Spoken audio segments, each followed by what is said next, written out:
但市除了鼓励长辈行出来参与社区关怀据点的活动，更进一步结合休闲农业、观光工厂等单位，推出适合长辈旅行景点。除了娱乐休闲，佮兼顾知识的学习。上午市府甲民间合作，将12个行政区19个景点的地图点好光，向前淡市乐龄健康生活、甲地方观光做伙发展，共存共赢。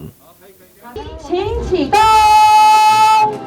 据点新旅行，长辈共游趣正式开跑。我们也期待透过本次的产官合作，象征着台南市乐龄健康生活与地方观光永续发展。我们真的要让这个长辈出去玩透过政府的这个因势利导，能够让这个长辈的休闲游憩能够更有好玩的地方，更有一些知性跟感谢。你看可以看到这些生态教育农园啊、养殖场啊、文化馆，这些东西都是可以让长辈除了这个去上车睡觉，下车或者在车上唱个卡拉 OK 这样子的一个基本的玩乐之外，他能够学到有些知性的这个